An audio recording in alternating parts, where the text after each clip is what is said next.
లోక్సభ ఎన్నికల ప్రచారంలో TRS working president KTR దూసుకుపోతున్నారు. వరుస సభలు సమావేశాలతో ప్రచారం నిర్వహిస్తున్నారు. ఇందులో భాగంగా ఇవాళ నర్సంపేట, ములుగు, తాండూరు, వికారాబాద్ అసెంబ్లీ నియోజకవర్గాల్లో జరిగే సభలు, రోడ్ షోలో పాల్గొంటారు. కేటీఆర్ ప్రచారంపై మరింత సమాచారాన్ని నర్సంపేట నుంచి మా ప్రతినిధి నాగరాజు అందిస్తారు. నాగరాజు,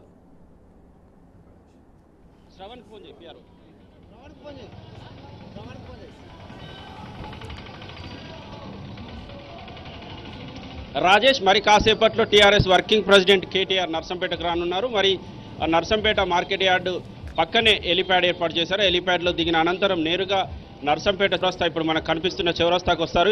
ఇక్కడ నుండి అందరినీ కూడా రోడ్ షో ద్వారా అందరినీ పలకరించి టీఆర్ఎస్ పార్టీకి, టీఆర్ఎస్ అభ్యర్థికి ఓటు వేయాల్సిన ఆవశ్యకతను వివరించిన అనంతరం ఇక్కడ నుండి నేరుగా నర్సంపేట నుండి మళ్ళీ హెలికాప్టర్ ద్వారా ములుగు వెళ్తారు. ములుగులో కూడా అక్కడ భారీ బహిరంగ సభ ఉంది. టీఆర్ఎస్ అభ్యర్థిని మాలోత్ కవిత, మహబూబాద్ పార్లమెంట్ అభ్యర్థిని మాలోత్ కవితకు మద్దతుగా అక్కడ ప్రచారం నిర్వహిస్తారు. కేటీఆర్తో పాటుగా ప్రచారంలో పంచాయతీరాజ్ శాఖ మంత్రి ఎర్రబెల్లి దయాకర్ రావుతో పాటుగా స్థానిక శాసనసభ్యులు, అలాగే టీఆర్ఎస్ పార్టీ నేతలంతా కూడా హాజరు కానున్నారు. మొత్తంగా టీఆర్ఎస్ పార్టీ 16 ఎంపీ స్థానాలను గెలుచుకోవాలని చూస్తున్న నేపథ్యంలో 16 లోక్సభ స్థానాలను సాధించడం ద్వారా దేశవ్యాప్తంగా కూడా టీఆర్ఎస్ పార్టీ ఇమేజ్ పెంచుకునేలా చేయడంతో పాటుగా దేశ రాజకీయాల్లో చక్రం తిప్పే విధంగా వ్యవహరించాలని చూస్తున్న నేపథ్యంలో కూడా ఈ పార్లమెంట్ ఎన్నికలు చాలా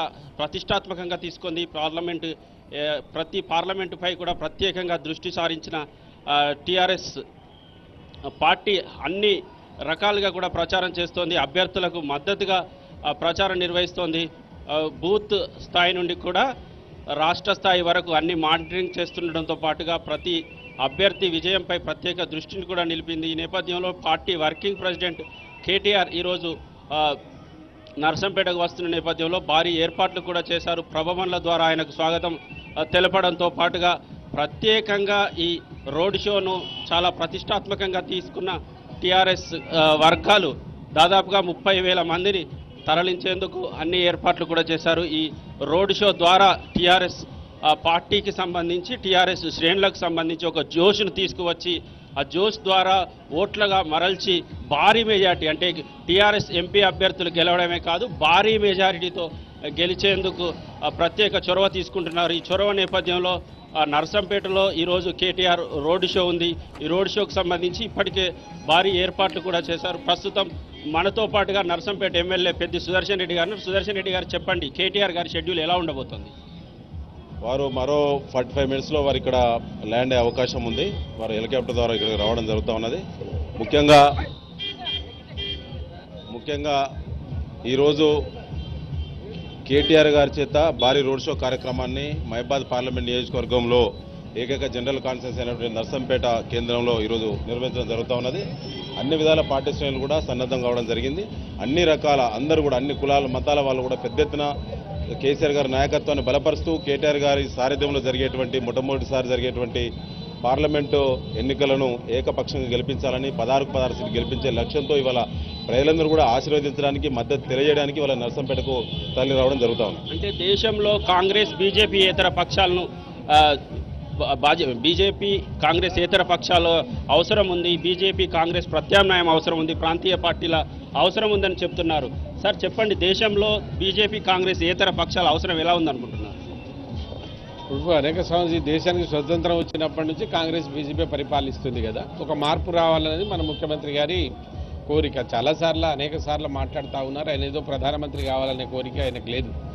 ఈ దేశంలో ఒక గుణాత్మకమైనటువంటి మార్పు వస్తే ఈ పేదరికంలో మార్పు వస్తుంది. ఇప్పుడు ఇటు బీజేపీ లేదా అది గరీబీ హఠావో అని అతనంటే ఇంటికి డబ్బులు పంపుతాను మోడీ అంటారు. ఏం జరుగుతుందో అది కావాలి. అందుకోసం రేపు ఈ 16 మంది తెలంగాణలో ఉండేటువంటి టీఆర్ఎస్ ఎంపీలను గెలిపించుకొని మనం పంపించగలిగితే మన ముఖ్యమంత్రి యొక్క శక్తి ఎక్కువ పెరుగుతుంది. అది గమనించాలి ప్రజలు. ఒకరిద్దరి 10 మందిని గెలపడం కాదు, ఉన్న 16 మంది గెలిస్తే బలమైనటువంటి శక్తి తెలంగాణలో ఉంది. ముఖ్యమంత్రి గారు ఇంత బలం ఉందనేటువంటి ఒక భయం వాళ్ళకి పుట్టాలి. దాంతోపాటు ఆల్రెడీ కొంతమంది ముఖ్యమంత్రులతో వాళ్ళకు ఉన్నటువంటి మంచితనాన్ని పట్టుకొని అక్కడ ఒక కూటమి తయారవుతుంది. వాళ్ళు ఒక ఫెడరల్ ఫ్రంట్ మొదలు పెట్టుకుంటే రేపు ఎవరైతే ముఖ్యమంత్రి కావాలనుకున్నది మన ద్వారా జరగాలనేది మన ఉద్దేశం. అట్లా అయిందనుకోండి, ఇవాళ తెలంగాణకు రావాల్సినటువంటి కాళేశ్వరం ప్రాజెక్టు కావచ్చు, సీతారా ఏది ఒకటి లేదు కదా, మన డబ్బులు పెట్టి అప్పు తెచ్చి కట్టుకుంటున్నాం. కేంద్ర ప్రభుత్వం ఇవ్వడం లేదు. బయ్యారం ఉక్కు ఫ్యాక్టరీ అట్లనే ఉంది. మనం రీఆర్గనైజేషన్ పెట్టిలో కూడా వాళ్ళు ఇవ్వలేకపోయారు, అట్లా మోసం చేశారు. అందుకోసమే పదే గౌరవ ముఖ్యమంత్రి గారు చెప్పేది ఏంటంటే మనకు 16 సీట్లు కావాలి. అందులో నర్సంపేట లాంటి నియోజకవర్గాలు ఉన్నాయి. 100% పెద్ది సుదర్శన్ రెడ్డి గారి నాయకత్వంలో ఏం జరుగుతుందో మనం చూస్తున్నాం. రేపు భారీ మెజార్టీతో మనం గెలిపించుకొని పంపితే మనకు కూడా బలం ముఖ్యమంత్రి దగ్గర ఉంటుంది. తద్వారా ముఖ్యమంత్రి పార్లమెంట్లో ఆ గళాన్ని ఇస్తారు. నాకు అది నమ్మకం ఉంది. ఎందుకంటే 11 మంది పోతేనే గిజగిజలు ఆడించినాం పార్లమెంట్ను. మీ అందరికీ తెలుసు, అది మా శక్తి ఏదో తెలుసు. అనేక అభివృద్ధి కార్యక్రమాలు చేపట్టాం, తీసుకొచ్చాం. సో పూర్తి స్థాయి ఉంటే బాగుంటుంది. అందుకోసం ఇదంతా మార్పు. లేకుంటే ఏది ఎంత పార్లమెంట్కి పెద్దగా పట్టించుకోరు. కానీ పార్లమెంట్ దేశ ప్రజల యొక్క భవితవ్యాన్ని తీర్చిదిద్దేటువంటి చట్టాలు పార్లమెంట్లో నడుస్తాయి. ఆ పార్లమెంట్లో ఉండేటువంటి చట్టాల మీద మనం గళంవిప్పగలగాలి. మన ముఖ్యమంత్రి దిశానిర్దేశం ఎట్లా ఉంటుందో అట్లా మన నాయకులు నడుచుకోవాలి. అందుకోసమే ఎవరు ఎన్ని చేసినా తప్పనిసరిగా కారు గుర్తుకి ఓటేయాలి. కేసీఆర్ గారి నాయకత్వాన్ని మనం బలపరచాలి. ఆయన నాయకత్వంలో ఇంకో 10-20 సంవత్సరాలు ఈ రాష్ట్రం ముందుకు వెళ్తే ఇక మనకు తిరుగులేని రాష్ట్రం మొదటి స్థానంలో మనం ఉంటామని నేను భావిస్తున్నాం. ప్రజలను మళ్ళీ కోరుతా ఉన్నాం. తప్పనిసరిగా ఇవాళ నర్సంపేటలో జరిగేటువంటి ఈ సభకు మన యువ నాయకుడు కేటీఆర్ గారు వస్తూ ఉన్నారు. మరి భారీ సంఖ్యలో ఇప్పటికే సమేతమయ్యారు. అది పెద్ది సుదర్శన్ రెడ్డి ఏ కార్యక్రమం చేసినా దాన్ని మనం అనుమానపడవలసిన అవసరం లేదు, దాన్ని మరీ చెప్పవలసిన అవసరం లేదు. ఎందుకంటే అతనికి ఉండేటువంటి ఇక్కడ అనంగుల ఆ రకంగా ఉన్నారు కనుక పెద్ద ఎత్తున సక్సెస్ అవుతుంది ఇది. మరి ఇక్కడి నుంచి ములుగు ఉంది. ఈ 2 నియోజకవర్గాలు కి సంబంధించి ప్రజల యొక్క తెలుస్తుంది. ఇది దీన్ని మళ్ళీ ఏదో గెలిపియాలనేది కాదు, గెలిపి అయిపోయింది. కానీ ఇక్కడ ములుగు ఇస్తుందా, నర్సంపేట ఇస్తుందా, మైబాద్ మెజార్టీ ఇస్తుందా అనేది పోటీ. ఇప్పుడు దేశానికి స్వాతంత్రం వచ్చి దాదాపుగా 70 సంవత్సరాలు గడిచినా కూడా ఇప్పటికీ ప్రజల కనీస అవసరాలు తీరలేదు.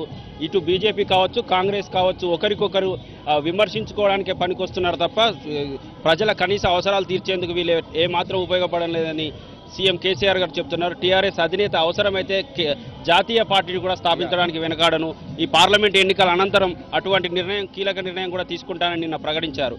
ఈ నేపథ్యంలో ప్రజల అభిప్రాయాలు ఎలా ఉన్నాయనుకుంటున్నారు? వాస్తవం అండి, ఇప్పటికి కూడా గ్రామీణ ప్రాంతాల్లో కావళ్ళలో మూసుకొచ్చేటువంటి పరిస్థితులు ఉన్నాయి. ఎవరైనా గర్భం దాల్చి ప్రసూతికి ఇలా ఒక తెలంగాణను ఎట్లా మార్చుకున్నాం చూడాలి కదా. దేశం ఎన్ని ఇళ్లకి ఇంకా పవర్ లేదు మనం అనుకుంటున్నాం, కానీ చాలా దీనస్థితిలో ఈ దేశం ఉంది. అది గమనించడం లేదు. మారుపులో ఎన్ని ఇండ్లు కట్టిస్తారండి? ఇండ్ల పేర్ల మీద ఎవరు కట్టించిన ఇండ్లు, ఎక్కడ కట్టినరు దేశంలో, ఎవరికి పక్కా ఇళ్ళు ఉన్నాయి? ఇవాళ మనం ఒక నిర్ణయం తీసుకున్నాం, దాన్ని మనం అనుగుణంగా పోతున్నాం. పదే ముఖ్యమంత్రి గారు చెప్తున్నారు కదా, ఎందుకు చెప్తున్నారు? ఇవాళ ఎందుకు తీసుకుంటున్నారు? 9 రాష్ట్రాలు ఇవాళ మన ముఖ్యమంత్రి గారు ప్రవేశపెట్టినటువంటి పథకాలన్నింటినీ ఇవాళ వాళ్ళు ఆదర్శంగా తీసుకొని ముందుకు సాగుతూ ఉన్నారు. అందుకోసమే ముఖ్యమంత్రిని యావత్ దేశం ఇవాళ కేసీఆర్ వైపు చూస్తూ ఉంది. రేపు అవసరం అనుకుంటే ఈ దేశంలో జాతీయ పార్టీ పెట్టి మార్పు రావాల్సిన అవసరం ఎంతైనా ఉందండి. ఒక ఎంపీగా నాకున్న అనుభవంతో చెప్తున్నా, మార్పు రావాల్సిన అవసరం వస్తుంది. ఆ మార్పు వస్తుంది ఈ పేద ప్రజలు అనుకున్నటువంటి ఈ దేశం ఎదగాలన్నా, పేద ప్రజల జీవితాల్లో మార్పులు రావాలన్నా కేసీఆర్ గారికి అవకాశం వస్తే ఈసారి ఒకవేళ ప్రధానమంత్రి పీఠం వస్తే ఇక ఇంతకంటే సంతోషించే వాళ్ళు ఎవరు ఉంటారు? ఆ మార్పు ఈ దేశం అంతా చూస్తుందని నేను భావిస్తూ ఉన్నాను. ఏదేమైనా మన అభ్యర్థిని మనం భారీ మెజార్టీతో గెలిపించుకొని ముఖ్యమంత్రిగా కానుకగా ఇవ్వాలి. అది నర్సంపేట నుంచి ఆ పెద్ద మెజార్టీ వస్తుందని కూడా నేను భావిస్తూ ఉన్నాను. దేశంలో గుణాత్మకమైన మార్పు రావాల్సిన అవసరం ఉందంటున్నారు. అది తెలంగాణ నుండే కూడా రావడం, కేసీఆర్ కేంద్ర బిందువుగా ఆ మార్పు రావడం జరగబోతోందని ఎంపీ సీతారాం నాయక్ గారు చెప్తున్నారు. సార్ చెప్పండి సుదర్శన్ రెడ్డి గారు, మొత్తంగా ఈ ఎన్నికల ప్రచారానికి సంబంధించి ఇప్పటికే మీరు కొన్ని గ్రామాల్లో ప్రచారం పూర్తి చేసిన పరిస్థితి ఉంది. ప్రస్తుతం ఈరోజు కేటీఆర్ గారు రోడ్ షో ఉంది. మొత్తంగా జనాల నుండి ఎలాంటి స్పందన వస్తుంది? ప్రజలు ఏకపక్ష అభిప్రాయంతో ఉన్నారు. అసెంబ్లీ ఎన్నికల్లో కొద్దిమంది కాంగ్రెస్ పార్టీకి అటు ఇటు మద్దతు చేసినప్పటికీ కూడా అధికారం వచ్చింది, కేసీఆర్ గారి పాలన బాగుంది, కేసీఆర్ గారికి ప్రజా తీర్పు వచ్చింది అనేటువంటి భావనతోటి గ్రామ పంచాయతీ ఎన్నికల వరకే ఏకపక్షంగా టీఆర్ఎస్ మద్దతు తెలిపారు. గ్రామ పంచాయతీ ఎన్నికల తదనంతరం వచ్చినటువంటి పార్లమెంట్ ఎన్నికల నోటిఫికేషన్ వచ్చేసరికి ప్రజలు డిసైడ్ అయిపోయారు. ఇవాళ అత్యధిక మెజార్టీ, చరిత్రలో రానటువంటి మెజార్టీ మహబాద్ పార్లమెంట్లో హైయెస్ట్ మెజార్టీతో ఇవాళ కవిత గారు భారీ మేరతో గెలుస్తారు. మొత్తం పార్లమెంట్లో అత్యధిక మెజార్టీ ఇవ్వాలనే సంకల్పంతో నర్సంపేట నియోజకవర్గ టీఆర్ఎస్ పార్టీ కార్యకర్తలు, ప్రజాప్రతినిధులు చాలా సీరియస్గా తీసుకొని ఎన్నికలను ప్రతిష్టాత్మకంగా తీసుకొని ఇవాళ మెజార్టీ వైపు పట్టుబట్టి మరీ పనిచేయడం జరుగుతూ ఉంది. సారు కారు 16 ఢిల్లీలో సర్కార్ అనే నినాదం ప్రజలకు ఏ మేరకు చేరింది?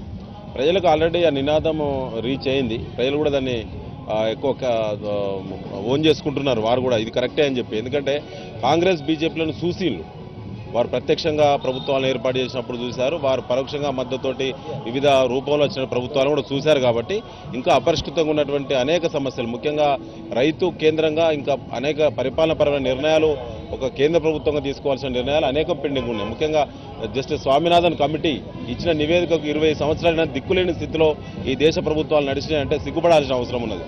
కాబట్టి రైతుకు సంబంధించిన గిట్టుబాటు ధర విషయం కానీ, మద్దతు ధర విషయంతో పాటు వ్యవసాయానికి ఉపాధి హామీ పథకం అనుసంధానం చేయాలనేటువంటి కేసీఆర్ గారి ఆలోచనను 100కి 100 తెలంగాణ రైతాంగం, వ్యవసాయంపై ఆధారపడేటువంటి రైతులు, రైతు కూలీలు అందరూ కూడా దాన్ని చాలా పాజిటివ్గా తీసుకుంటున్నారు. అంటే ఎన్నికల్లో ఖచ్చితంగా కేంద్రంలో చక్రం తిప్పే స్థాయికి కేసీఆర్ గారు 16 సీట్లు గెలిస్తేనే, టీఆర్ఎస్ పార్టీ కారగుర్తు గెలిస్తేనే అది సాధ్యమవుతుందనే ఒక విశ్వాసంతో ఉన్నారు.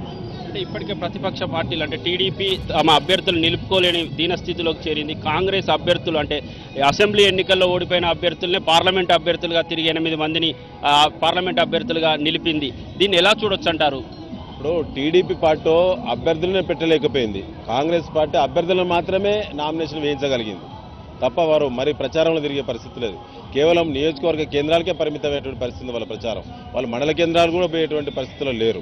కాంగ్రెస్ పార్టీ క్యాడర్ కూడా చాలా నిరాశ నిస్పృహల మధ్య ఉన్నారు. రోజుకో పరిణామం, రాష్ట్రంలో జరిగే పరిణామాలు వాళ్ళు చూస్తూ ఉన్నారు. గెలిచిన శాసనసభ్యులే ఉండే పరిస్థితి లేదు. నాయకత్వం తెలంగాణకు దిక్కు లేదు. రేపు వారికి ఏదైనా ఇబ్బందులు వస్తే ఎదుర్కొనేటువంటి పరిస్థితులు ఎవరు లేరు.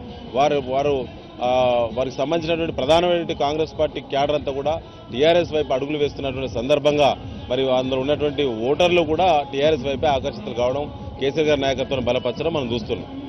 టీఆర్ఎస్ నాయకత్వాన్ని దాదాపుగా తెలంగాణకు ఇప్పటికే తెలంగాణలో సక్సెస్ఫుల్గా నడుస్తోంది. దేశమే కేసీఆర్ గారి నాయకత్వం వైపు చూస్తోందని ప్రజలంతా కూడా కోరుకుంటున్నారు. అందుకు తగ్గట్టుగానే జాతీయ పార్టీ ఆలోచన కూడా కేసీఆర్ గారికి పుట్టింది. మొత్తంగా దేశం మొత్తం కూడా ఇప్పుడు తెలంగాణ అభివృద్ధి వైపు, సంక్షేమం వైపు చూస్తున్న నేపథ్యంలో మిగతా రాష్ట్రాలు కేంద్రంలో కలిసి వచ్చే ఎంపీలతో అవసరమైతే థర్డ్ ఫ్రంట్ అలా కాకుండా ఇప్పటికే అందరు కలిసి వచ్చే వాళ్ళతో దేశంలో చక్రం తిప్పడము, అలాగే అవసరమైతే ఏదైనా చేయడం, అంటే ఇటు కాంగ్రెస్, బీజేపీ మినహా ఇతర పార్టీలను కలుపుకొని కూటమి కట్టి ఏదైనా జాతీయ స్థాయిలో పెద్ద మార్పు, పెను మార్పు తీసుకువచ్చే సూచనలు ఏమున్నాయనుకుంటున్నారు? అవసరం ఉంది. ఇది చాలా అవసరం ఉంది. ఎందుకంటే నిరుద్యోగం చూడండి, మీరు ఎక్కడ చూసినా, ఎక్కడేసిన గొంగడి అక్కడ 70 ఏళ్లలో మన దేశంలో ఇంకా అక్షరాస్యత పెరగలేదు.